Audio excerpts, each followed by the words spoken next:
Kasus remaja yang membunuh balita di Jakarta Pusat memunculkan kisah pilu berikutnya. Tersangka NF ternyata hamil 14 minggu karena diperkosa oleh 3 orang, yaitu pacar dan 2 pamannya. Kasus pemerkosaan sendiri terjadi sebelum kasus pembunuhan.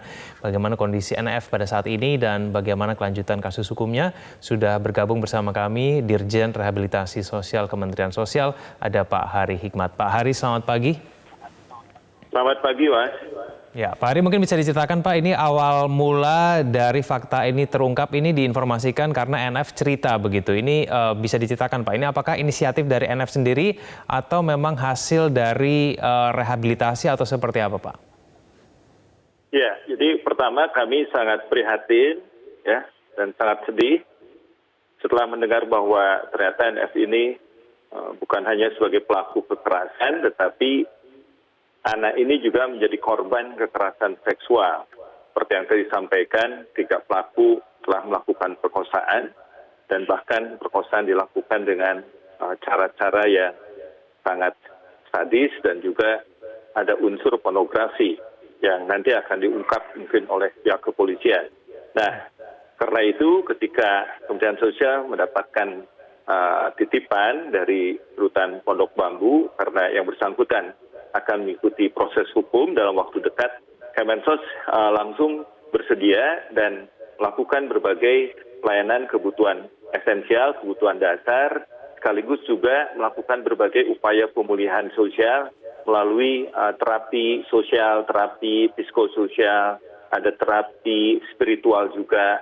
Bahkan diberikan kesempatan karena dia hobinya menggambar, kami berikan juga fasilitas untuk mengembangkan keterampilannya.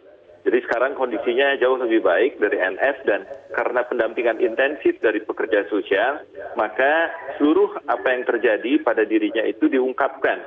Ya, walaupun polisi sudah mengungkapkan, tapi kami dapat langsung dari NF yang diketahui dari para pekerja sosial. Dia sangat terbuka sekarang, sehingga kronologis dari kejadian yang menimpa, yaitu dari bulan Oktober sampai Februari, di rumahnya 2 orang itu telah melakukan kekerasan, dia ungkapkan secara terbuka, termasuk juga kekerasan dilakukan oleh pacarnya dengan cara-cara yang menunjukkan kelainan seksual juga diungkapkan. Yang penting bagi apa yang disampaikan oleh NF itu, bahwa yang bersangkutan pada waktu itu sangat takut untuk melaporkan kepada ibunya maupun bapaknya karena takut hubungan bapak dan ibunya itu terganggu akibat dari perlakuan 2 orang saudaranya dari ibu tirinya.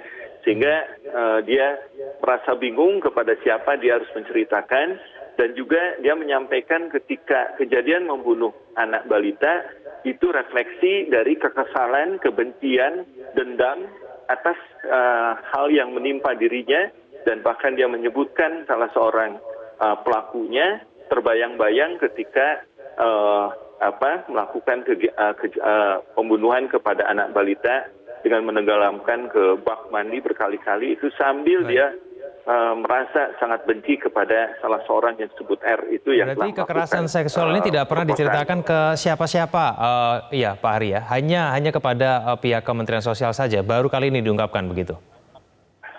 Ya, bagi Kemensos memang langsung menerima informasi tersebut, tetapi kami juga sudah mendapatkan indikasi dari pihak kepolisian waktu kami berkunjung ke Rumah Sakit Polri. Di sana sudah disampaikan bahwa kepolisian sedang mengungkap ada sisi lain kasus yang sangat memprihatinkan, yaitu kekerasan seksual. Jadi polisi juga bekerja sudah tentu dengan cara yang profesional, dan sekarang sudah dijadikan tersangka 3 orang itu. Cuma yang satu pacarnya karena kejadian perkaranya di Tangerang Selatan sehingga dia di Polda Metro Jaya, tapi yang 2 sudah mendekam di Polres Jakarta Pusat. 3-tiganya sudah tersangka dan sudah ditahan oleh pihak kepolisian. Baik, Pak Hari, apakah diceritakan kenapa kemudian ketiga orang ini yang diduga melakukan kekerasan seksual terhadap NF ini bisa melakukan aksinya, padahal sebetulnya seharusnya ada pengawasan dari orang tua NF sendiri dan kemudian mungkin orang-orang di sekitarnya begitu? Ya, ini pembelajaran buat kita semua. Kita harus tarik pelajaran yang sangat-sangat penting dari kasus ini, karena kejadian ini dilakukan oleh orang terdekat, bahkan 2 pelaku yang saudara dari ibu tiri itu adalah tinggal di serumah dengan anak. Sehingga waktu hari ulang tahun kemarin hari Minggu, di mana kami mempertemukan bapak dan ibunya serta adiknya, itu dalam suasana yang sangat mengharukan, dan bapaknya sangat-sangat menyesal karena merasa kecolongan, karena 2 orang yang dia bawa ya sebagai kuli dari sebuah proyek ya di Jakarta telah memperkosa anaknya, sehingga dia sangat-sangat menyesal. Inilah yang terjadi di rumahnya, dan itu satu lantai, tinggal bersama 2 orang, dan dalam keadaan yang tidak terlindungi, kamarnya tidak terkunci, sehingga 2 orang itu dengan bebas memperlakukan NF ini. Dari mulai F yang awalnya melakukan pelecehan seksual sampai memperkosa, dan juga R yang juga sama saudaranya juga melakukan hal yang sama, bahkan sampai banyak kali, 9 kali melakukan hal seperti itu.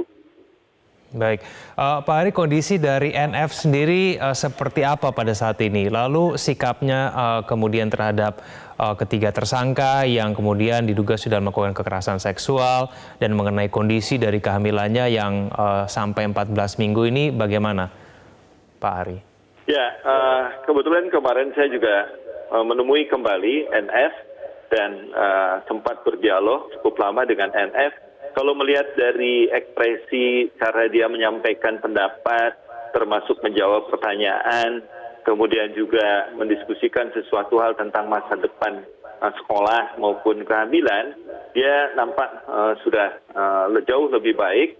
Artinya dari sisi kesehatan, anak yang dikandung juga telah mendapatkan pemeriksaan dari dinas kesehatan maupun dokter yang sudah memeriksa sejak awal kondisi kesehatan NF. Bahkan NF ingin sekali nanti mengasuh anaknya kalau sudah lahir.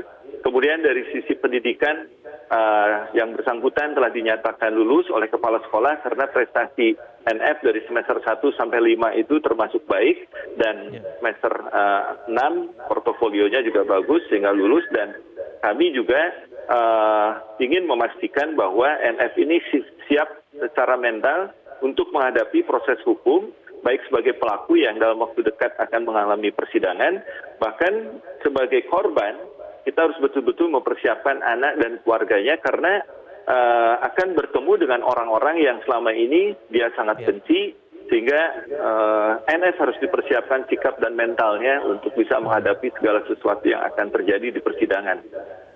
Baik, Pak Ari, apakah ada metode ataupun perlakuan yang akan berbeda mungkin akan dilakukan oleh Kementerian Sosial maupun pihak-pihak terkait dengan fakta baru ini? Ya, kami sebetulnya sangat berharap proses hukum sudah tentu bisa dilakukan seadil-adilnya, baik NF sebagai pelaku maupun NF sebagai korban. Kan ancaman hukuman buat NF karena sudah berumur di atas 14 tahun, itu agak sulit untuk dapat diversi. Tetapi kita berharap ya hakim dengan hati nurani, kami percaya akan mengambil keputusan terbaik untuk NF, dan mudah-mudahan keputusannya bisa restoratif justice melalui rehabilitasi sosial tanpa bermaksud mempengaruhi independensi dari hakim anak. Nah, yang kami juga harapkan, hukuman bagi pelaku sudah tentu seberat-beratnya, karena itu hukuman untuk kekerasan seksual bisa maksimal 15 tahun penjara, 3-15 dengan denda 60 juta. Ini juga kami harap bisa diterapkan, dan apalagi ada salah seorang yang sebetulnya bisa diancam dengan pasal berlapis. Intinya kami sedang melakukan berbagai upaya terapi kepada NF, sekaligus juga menguatkan mental dan juga mempersiapkan kalau yang bersangkutan nanti ditanya tentang hal-hal yang cukup sensitif, karena pengalaman dari Rumah Aman Kemensos menghadapi situasi ini juga sudah berkali-kali, dan kita punya bentuk kerjasama yang sangat baik dengan banyak pihak, termasuk dengan Kejari, dengan Kejaksaan, bahkan dengan hakim pun dalam waktu dekat ingin menemui NF sebagai bagian proses, karena memperlakukan korban dan pelaku ini masih dalam usia anak-anak. Baik, Pak Hari, kembali ke tersangka pelaku kekerasan seksual terhadap NF, Pak. Ini kan ada dua pamannya, sedangkan kemudian satunya ini merupakan kekasihnya. Nah ini kekasihnya kenapa kemudian bisa melakukan aksi kekerasan seksual? Apakah kemudian umurnya ini juga seumuran dengan NF? Dan kemudian hal-hal apa kemudian bisa membuat ia melakukan perlakuan kekerasan seksual begitu terhadap NF, Pak Hari? Ya, kejadian dari dua tersangka sebelumnya, F dan R, yang notabene itu saudara dari ibu tiri, atau tepatnya itu anak dari kakak ibu tiri dan cucu dari kakak ibu tiri yang tinggal bersama NF. Memang ketika dia berkenalan dengan kekasihnya dengan inisial A lewat media sosial, itu sehingga ada pertemuan langsung. Segala sesuatu memang dia ceritakan ke pacarnya itu. Bahkan sebetulnya waktu kebingungan anak itu menyembunyikan mayat dari balita di lemari, itu pacarnya yang mendorong agar segera dilaporkan ke polisian agar tidak terjadi masalah yang lebih besar. Namun demikian, NF juga secara terbuka memang menyampaikan ada hal yang di luar dugaan kami, sehingga relevan dengan gambar-gambar yang dia lakukan, bahwa ada anak yang diikat, kemudian ada lilin, ada air mata, pisau, dan ungkapan-ungkapan yang menurut kami sangat mengerikan. Itulah yang diderita NF atas kelainan seksual dari pacarnya itu. Dan pacarnya usianya betulnya mahasiswa, itu sekitar 25 tahunan, dan NF itu usia sudah 30-an dan sudah berkeluarga, sementara R masih usia mungkin sekitar 20-25. Detailnya nanti pihak kepolisian yang akan mengungkapkan lebih jauh. Baik, Pak Hari tadi menyebutkan ada alat-alat seperti pisau. Ini kan berarti apakah ada cara-cara sadis, Pak, yang mungkin diperlakukan terhadap NF yang dilakukan oleh pacarnya, Pak? Ya, pendalaman itu nanti lebih berwenang mungkin penyidik, tetapi sekilas kalau kita lihat dari refleksi apa yang menjadi hobi anak ini dengan menggambar yang sifatnya horor, ya, semula kan polisi itu mengungkapkan bahwa ada mungkin kelainan perilaku dari NF gitu.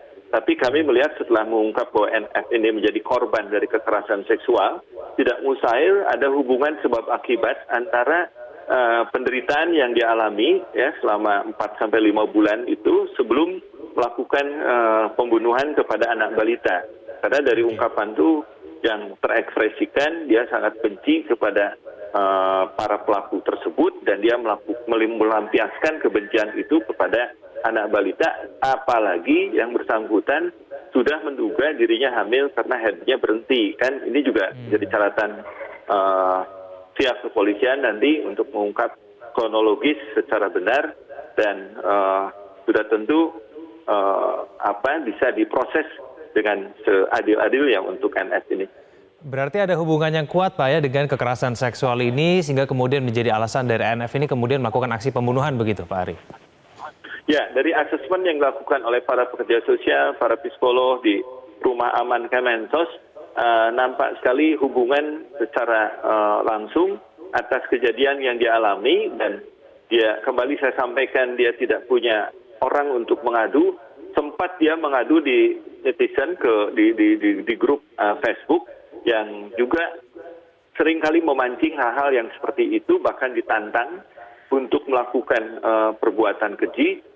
Dan ketika NF itu melakukan hal tersebut dan fotonya dikirim ke temannya secara japri, malah teman-temannya bukan mendukung, malah menghujat dan pada ketakutan, sehingga dia akhirnya lapor bicara ke pacarnya atas apa yang dilakukan kepada anak balita itu. Jadi kalau dari kronologis kami melihat ada rangkaian hubungan yang cukup erat, sudah tentu nanti harus dibuktikan dengan pihak forensik dari kepolisian agar bisa terungkap apa yang sesungguhnya terjadi pada NF ini. Pak Hari, terakhir Pak, ini informasinya di media ada video yang kemudian digunakan para pelaku ini untuk mengancam NF kalau nanti kemudian cerita mengenai kejadian yang dialaminya. Apa betul, Pak? Ya, kalau dari pengakuan NF sedemikian rupa, terutama yang dilakukan oleh R, itu mengancam kalau tidak mau melakukan hubungan seksual, maka video yang dia sudah pegang itu dan diperlihatkan, itu akan disebarluaskan ke banyak orang. Ini yang pengakuan dari NF itu sangat ketakutan, video itu disebarluaskan, terutama ketakutan pada orang tuanya. Jadi yang sebetulnya nanti bukti-buktinya harus betul-betul dijaga dan diselamatkan agar sampai jangan ada upaya penghilangan terhadap bukti video ini. Baik, Pak Hari Hikmat, terima kasih telah bergabung bersama kami di Metro Pagi Prime Time. Selamat pagi, Pak Hari.